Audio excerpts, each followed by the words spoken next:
Cool. Thanks, Tammy. Okay, guys. So yeah, we're just going to be talking a bit. Sorry, let me just close here. Uh, close this. Okay. Okay, so as Tammy said, hi, my name is Hanlie. I'm one of the EM guys rotating through OBS at the moment. So we're going to be talking a bit today about airway management, and then of course we have the practical on Friday. If you guys do have any questions during the talk, you're free to, if you want to interrupt and just ask a question, we can do it at the same time. It's not going to be a very long talk. I'm just going to touch on some things. And most importantly, I want you guys also just to read. You guys have a really nice protocol book with most of the things in there, like dosages. On Friday, we'll be practicing all the techniques and skills. And yeah, I want you guys to get the most out of this this like training as possible. With regards to airway management, there's quite a lot of resources out there. There's different courses that you can do. There's podcasts. So you really have a lot of information out there if you are interested in anything specifically. We're going to touch on some basic principles. I know later on Tammy will be bringing other registrars in as well to talk a bit about difficult airways, anatomical, physiological. So, you know, this is just to kind of get you guys interested in it and yeah, just emphasizing the importance of it. So what I want to do today with you guys is very much a simplistic approach to airway management so that it isn't a disaster ahead, but rather something that you're just cautious of and you go through that in a nice systematic approach. So the second slide that I've got here actually just represents, that's you in the middle there in your Zen pose, in the middle of the flames that is an ED, right? And for you to be calm and collected while doing an intubation, because an intubation should never be a rush procedure. It should be something that you have thought about extensively, prepared for extensively, and then you will succeed at it. Okay, so there's basically three components to it. First of all, theoretical component that we're going to be covering tonight. Then, of course, the practical that we'll be covering on Friday. And then the last bit is up to you. That comes with your experience and your practicing. And that will basically give you this enlightened Zen state. Okay, let me just go to the next slide. Okay, so again, this is a very well-known quote. And the most important thing when it comes to airway management is prepare. Prepare, prepare, prepare at all times. And I mean, any ED department that you've worked in, you would have noticed that they are set up in a systematic way. You have your resus trolley, which is stocked and checked every day, your defibrillators, everything needs to be checked. And that is the emphasis as well when it comes to airway. Your airway trolley, your airway boxes, everything needs to be in its right place and you need to know where it is. It is on you. It is your responsibility to prepare. Okay, making sure that your video laryngoscope is charged, that your direct laryngoscope has batteries, because everyone knows that moment when you go into the airway and the battery just decides to die. Okay, so now that we've got that out of the way, let's talk a bit about airway indications for airway management, right? So we all know that an airway can become obstructed at any point, and we'll know that clinically based on noisy respirations and snoring, right? So there are some major indications to when you need to intervene and actually manage an airway, right? First of all would be your depressed level of consciousness, someone with a low GCS of around 8, and this generally then causes upper airway collapse. Any kind of secretions or blood in the mouth, they generally also need assistance with their airway. Foreign bodies, tongue swelling in your angioedema patients, any kind of fractures to the maxilla or even the mandible, and then further surgical emphysema, right? But always the first step is simple, right? So first step, you have to do simple airway maneuvers. Turn your patient into a recovery position, make sure that the tongue displaces Of course, you can't do this with all your patients. So remember, in your trauma patients, you're going to do C-spine immobilization. But even a simple technique like a jaw thrust and chin lift, again, you'll do it with C-spine mobilization, and you'll just do a chin lift for these patients. And then lastly, also considering an oropharyngeal airway. Again, oropharyngeal airways you'll be putting in your unconscious patients versus a nasopharyngeal airway, which you'll put in an awake patient. And all it does is just allow passage of air to allow the tongue not to collapse onto the palate. Okay, so again, just basics first before we jump the gun and just go straight to intubation. On Friday, we're going to spend a bit of time on the bag mask valve. I want you guys to get a really good handle on this technique. So we in ED, we always teach you guys a two-handed technique, either with your thenar eminences or your EC technique, which is shown here on the right-hand side. Very, very important to make sure that you're not compressing on the soft tissues, but we'll practice this on Friday.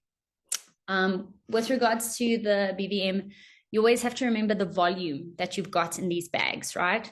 So you're not just going to inflict as much force into like bagging a patient that you actually cause barotrauma to this patient.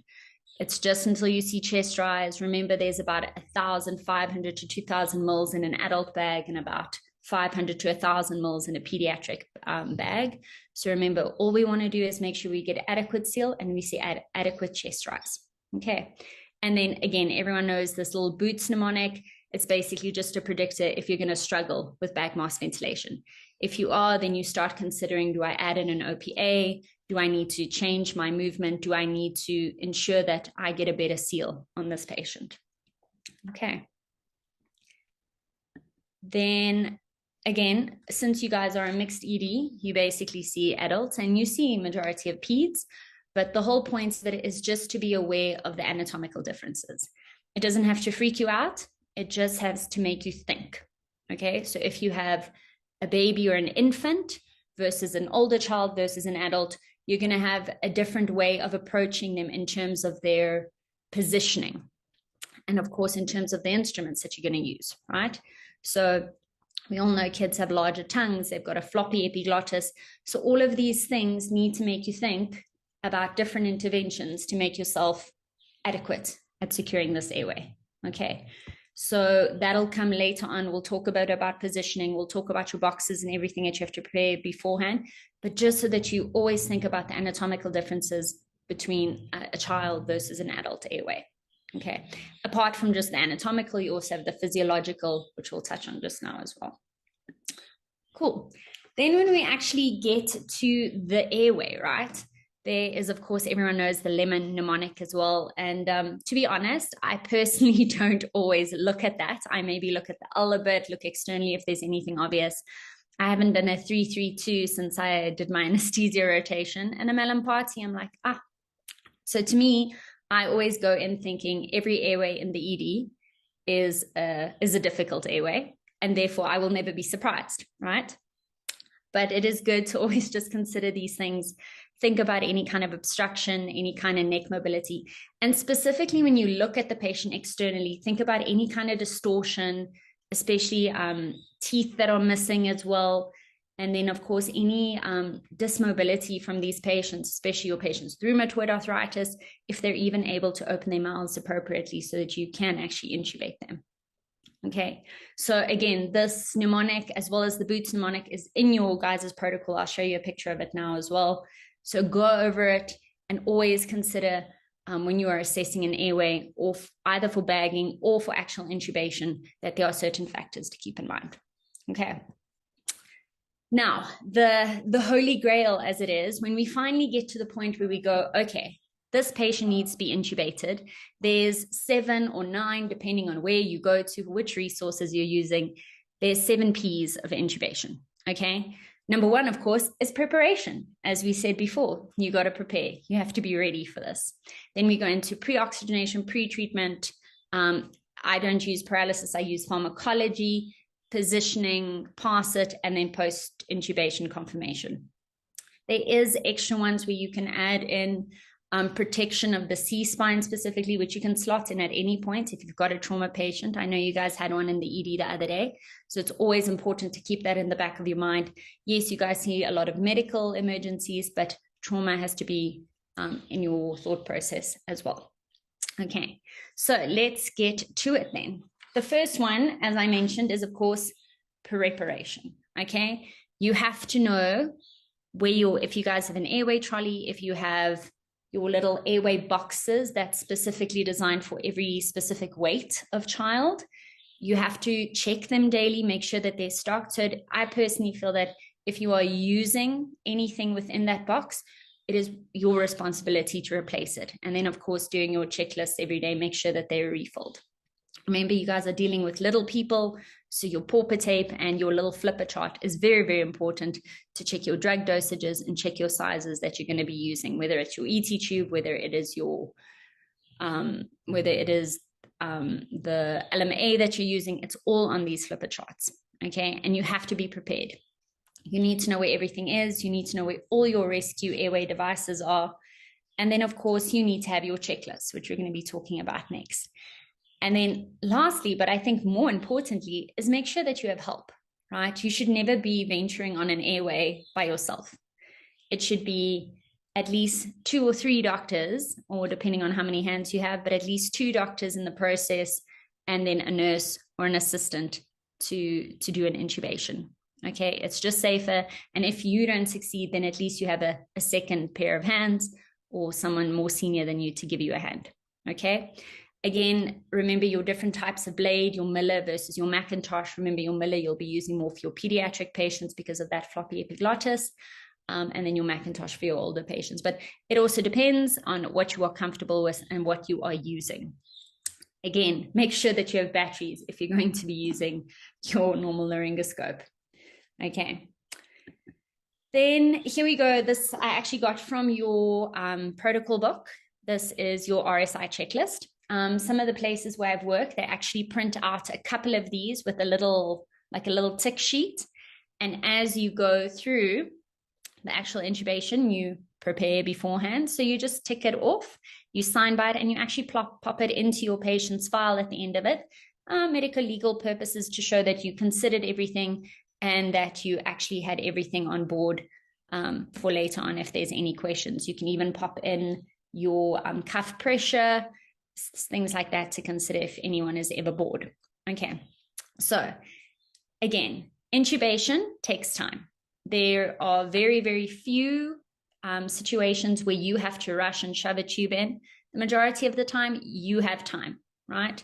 Your main focus is maintaining an airway, and then you do the basic maneuvers as we'll practice on Friday. But when it gets to the point where you go, okay, I'm going to be intubating this patient, take your time. Make sure you've got everything on your checklist.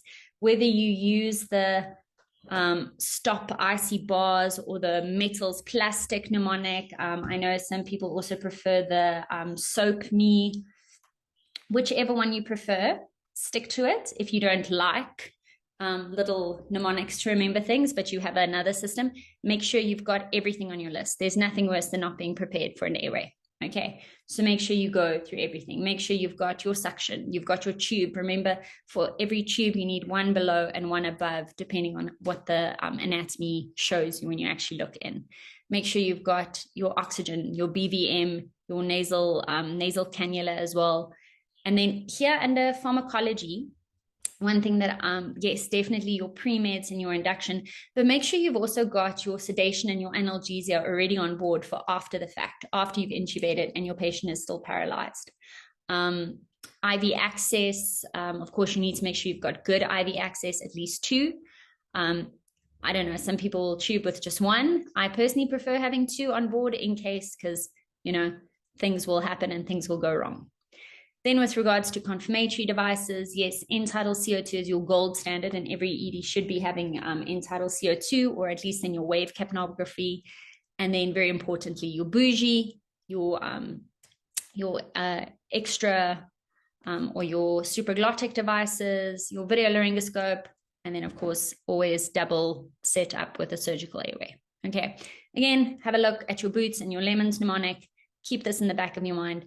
And yeah, I don't know, consider maybe having these checklists. I don't know where you guys, if yours are just in your book, otherwise print out some extra ones, stick it up on the walls, and make sure that someone is going through it with you while you're preparing. And very importantly, your monitors, of course. Okay. So now we get to a little bit more of the theory around the whole pre-oxygenation component, right? So we've started now with preparation. Now we're going to pre-oxygenate. So we all went through anesthesia, and we all were taught that you have to have at least 5 vital capacity breaths, or 3 to 5 minutes of 100% oxygen until you have your SATs as close to 100 as possible, right? COVID, of course, taught us different ways in which we can pre-oxygenate patients. And very important to consider alternative ways of pre-oxygenating patients, right? If you're going to be using a bag mask valve, remember, bag mask valves are uncomfortable, and your patients need to be either sedated or a little bit unconscious to be completely comfortable with a tight sealing mask on their face. Otherwise, if you're just putting on a non-rebreather or a breather mask, make sure that the patient is upright and comfortable, and you're going to be doing that. I generally like to put a nasal cannula on as well at the same time during that apneic period. Then you can just have free-flowing oxygen while you're intubating. And then if you have more of a respiratory pathology underlying, you can consider your either your NIV or high-flow nasal cannula to ensure adequate pre-oxygenation. And the reason for this pre-oxygenation is, if you look to the graph on the right-hand side, right? This is, of course, our description of our safe apnea time, right? So remember, during that apneic period, you still have oxygen consumption that's ongoing, right? For adults, it's about 200 to 250 mils per minute of oxygen that's being used up, right? And if you're looking at this, if you aren't optimizing your patient by pre-oxygenating them to 100 and you're starting off at 80, they're going to desaturate really, really fast. And you're actually just making your life so much harder, because they're going to desaturate faster, and you're going to cause further trauma going into an airway. They're desaturating, and then you need to bag them up again. So make sure that you spend a bit of time on your pre-oxygenation to make sure that your patient is completely optimal, right? If you guys have a look at this graph as well, if you look at a normal adult, normal 70 kg adult, they have about 10 minutes before that desaturation will happen, right? But if you look at a normal child of 10 kgs, it's about 6 minutes, just over 6 minutes, right? And that's very important to keep in the back of your mind, because you guys are in a mixed ED with mostly pediatric patients, right? When you're going to be intubating them, you have a little bit of a shorter time, okay? That means you have to prepare adequately and make sure that everything about this patient from head to toe is optimal for a nice and easy intubation, okay? And this is apart from a sick septic child, or someone with underlying bronchiolitis, or some kind of respiratory pathology, or any kind of cardiac abnormality that you're going to have to intubate. So make sure to spend a decent amount of time on your pre-oxygenation. And remember the whole concept of pre-oxygenation versus denitrogenation. It's the same thing. Okay, you're just displacing your oxygen. Okay, or displacing your nitrogen with your oxygen. Okay. Then a little bit extra on this as well. What you guys should maybe consider, especially during COVID, we did a lot more delayed sequence intubations for patients, especially with respiratory pathology. Just giving them a little bit more time so that you could adequately ventilate them, whatever the underlying causes, either their any anxiety, or if they had atelectasis and things like that. So when you are pre-oxygenating them and you feel like you're not getting an optimal saturation at about 3 to 5 minutes, rather than consider doing more of a delayed sequence intubation or a delayed sequence induction, where you will induce them and then you will actually oxygenate them appropriately with a bag mask valve. And then see if you can improve that, or even using an NIV. And then always the double setup. Again, not always applicable in children, of course. It's not like you're always going to cut a crack for a child, but especially for your older patients, and just to consider that if all else fails, have a double setup. It's not saying that you need to use it, but just have it there in case. And very importantly, your bougie there. Okay. Then we're going to talk a bit about the pre-treatment. So pre-treatment means different things depending on which resources you use. In the past, they used to talk about giving lignocaine and fentanyl, and of course your atropine as pre-treatment. There's not really great evidence for these things, but I know some people like giving a little bit of lignocaine to kind of blunt the intubation response. I know in anesthesia, they also like to do that. Again, personally, I don't always do the pre-treatments, but I rather think of the pre-treatment as resuscitation, right? I'm not going to just shove a tube down someone who's hemodynamically unstable, right? So what I rather take from the pre-treatment aspect is making sure that if a patient is hypotensive, I'm going to give them a fluid bolus, right? Either 10 to 20 ml per kg in a child of a balanced solution, and then, or in an adult, you would do the same thing, right? You'd also have push dose pressors on board. And then one thing to maybe consider in children is atropine, but more it's a relative indication for if there's bradycardia, and the dose is 0.02 milligrams per kg. So with children, I would definitely keep that on just because of that vagal stimulation. Okay. I can send you guys some of the pre-treatment doses if you guys are interested. But again, like I say, not something personally that I like using, but if you feel, I feel like fentanyl might be a good choice, especially if your patient is a bit more anxious, then that would be a good choice, especially even in your pre-oxygenation phase. If you're giving them a little bit of NIV and they feel a little bit anxious, it works quite well as an anxiolytic. Okay. Now we come down to the pharmacology, right? So again, it's pretty straightforward. You're going to use your induction and your muscle relaxants, right? For induction, I personally love ketamine, special K to me. I feel like there's hardly ever a reason not to use it. So make sure that, just make sure whatever you've got in your unit, that you know that drug well, you know the dosages very, very well, and make sure that you're using it appropriately. Okay. Ketamine versus etomidate, there's all this debate. It's been ongoing for years. Ketamine has been internationally recommended in most of the sepsis guidelines for, especially in children. So I would tend to stick with it, but etomidate isn't an inferior drug. There was a lot of talk about the adrenal fatigue that comes from using etomidate, but it came out of studies where patients were being like sedated with etomidate for prolonged periods. So again, if you're using etomidate, it's wonderful. It doesn't have any, it's quite hemodynamically stable. Yeah, it's also a good drug to have if you don't have. And yeah, so yeah, with regards to the adrenal suppression, you can always just consider it, but I wouldn't be worried about it too much. Then with regards to your muscle relaxants, we only have two, right? So you're either going to be giving suxamethonium, our depolarizing muscle relaxant, or you're going to be giving rocuronium, our non-depolarizing. Remember with sux, it can, of course, cause vagal stimulation and may cause a bit of a bradycardia. Can't use it, of course, in patients with hypokalemia and especially your burns patients. And then, of course, patients with any malignant hypothermia as a trigger, okay, which, of course, you wouldn't know when you start with this. So the whole, there was a bit of debate around using sux versus rock. Remember, sux has a quicker onset. It's about 45 seconds, right? And it has a shorter duration of 10 minutes. And basically the thought around it was that if you struggle to intubate a patient, you could just bag them for the 10 minutes and then the muscle relaxant will of course wear off, versus rocuronium, which can last for up to 45 minutes. But in the literature, it's not really, neither one is superior to the other.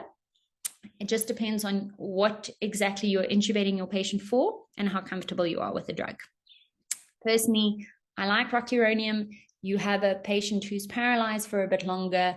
It's a little bit more controlled. You don't have any issues with hyperkalemia. But again, it's up to you and what you are comfortable with. But know your doses really, really well. Again, atropine, as I said, it's quite, it's a reasonable consideration if a patient does go into some kind of bradycardia.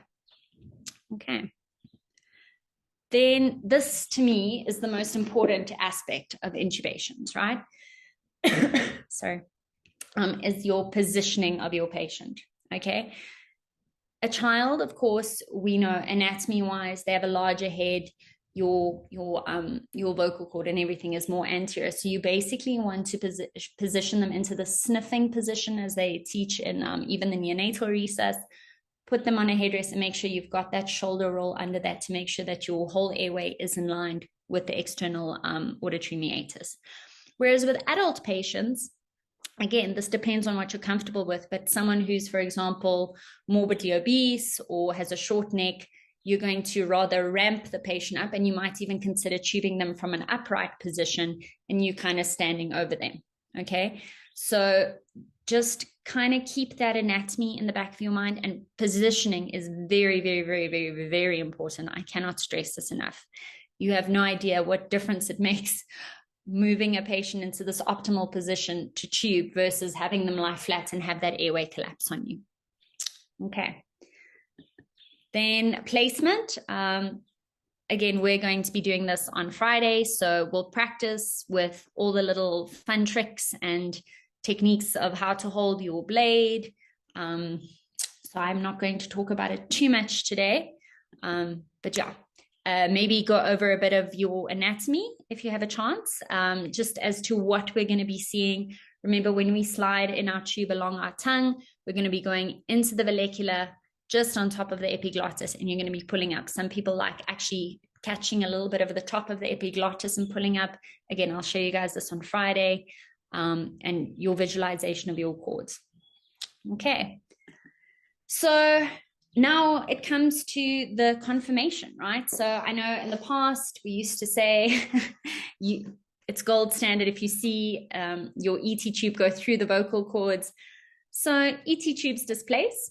So we're not going to use that. Our gold standard is end-tidal CO2 or waveform capnography, right? Of course, you're going to confirm your depth by listening as well with auscultating over the stomach, and then of course in your chest to make sure your depth is fine. You can also use your ultrasound if you want to confirm, but most important is your end-tidal CO2. I feel like the only place where you can justify saying that it going through the cords is confirmation is when you have a video laryngoscope and everyone can see that tube go through the cords. And again, then you have to secure it and check it again afterwards. Okay. Then lastly, we come to the post-intubation care, which is the 7th P on our list. Okay. So here, very, very important. When you are calling for the drugs that you want, your induction and your muscle relaxant, ask for your sedation and analgesia at the same time. There were some recent studies that came out that actually showed that awareness during paralysis was something ridiculous, like 2.5 to 7% in patients. And I can't imagine anything worse than being paralyzed and being aware of the fact that I'm sitting there with the tube and I can do nothing about it. So when you ask for these drugs, as soon as you've tubed and secured your tube, immediately start your sedation, whether you're using ketamine as your infusion or whether you're using your dormicum and morphine. Whatever your unit is using is fine. Remember some protective lung strategies for all patients. We don't want to cause barotrauma while they're on a vent. Make sure that their fluids have been adequately set to their maintenance and any antibiotics that they require. And please make sure that their tubes are being suctioned, especially if they stay in the ED for a while. Those tubes get clogged and they actually get quite gross. There's, of course, this fast hugs in bed, whatever one you want to use. I think you guys have the in-bed one in your protocol. It's basically what we use in any high care kind of setting. You guys don't have to worry about all of it, but I think it's a nice little checklist to go through. As soon as you've got your patient on a vent and you have them paralyzed, make sure that you're either starting fluids instead of feeding, of course. Make sure that they're getting the analgesia and sedation. Maybe thromboprophylaxis if they're going to be in your unit for a while, or they have an underlying disease where they are actually prone to thromboembolic events. Make sure you've got head up, especially in your trauma patients, for neuroprotective ventilation, and then of course checking your glucose, etc., and make sure they have an indwelling catheter. Okay. Then again, one of my favorite things in the world is a bougie. I don't think you're a real EM if you don't carry one around with you. Just joking. But you guys should have one in your units as well. And I'm sure you guys do. You should have pediatric ones as well. A pediatric, of course, a gum elastic bougie is completely different from an introducer or a stylet. And I'll show you guys on Friday as well. They're quite flexible. And the whole point of a gum elastic bougie is to use in patients when you have a Lahan McCormack score of 3 and 4, and you actually cannot visualize the chords nicely. But recent studies have actually shown that using a bougie as well as a video laryngoscope should give you about a 98 to 99% success with first pass success of an intubation. So again, we'll talk about them on Friday, how to use them adequately, and basically railroading your tube through it. Okay. Then lastly, just talking again about video laryngoscopy, you get different types. You get your CMAX, you get your Kings, you've got a whole different range, and you've got like really nice ones that are where the little camera or the little image is right here in front of you while you're tubing. If you're not using that, make sure that your normal laryngoscope and blades are all working and that they're kept in a secure location. Cool. And then lastly, just touching on your supraglottic devices. So LMAs and iGels and all of these things have like developed over the year. They started off quite like floppy and rigid. I know most of you would know that the first one was designed by an anesthesiologist. This guy apparently didn't have a gag reflex and basically developed this supraglottic device to kind of like go into his airway to see that it makes a good seal. And that's how he manufactured the first LMA. So we'll be playing with some of these again on Friday. As you guys can see, there's a whole host of them. There's intubating LMAs. There's ones now that have little ports that you can actually aspirate your abdominal content from, especially in pediatric patients. That would be a really good thing to do, because remember, while we're bag masking them, a lot of that air goes into that stomach and causes abdominal distension. So actually suctioning out whatever is in the nasogastric or orogastric tube would be very beneficial. And then my personal favorite, of course, is the iGel. And you guys will practice on Friday how to slide them in easily, and making sure you get a nice good seal over the airway. Okay. Again, just all the different ones that we've got. Whatever we've got on Friday, we'll basically play around with them. Okay. And then now here at the end, I don't want you guys to get anxious at all about airways. Personally, every airway in the ED should be considered a difficult airway, but it doesn't mean that you have to be scared of it. It just means that you have to think about it. Okay. So we're going to start with basics first, right? Keep it simple. Start with either a recovery maneuver. Does your patient just need a bit of bagging, maybe a mask, maybe an OPA? Does your patient actually need to be intubated, right?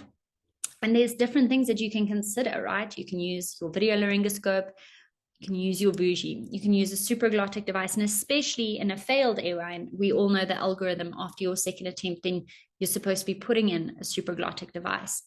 And then if all else fails, you consider an awake intubation or then a surgical airway. Okay.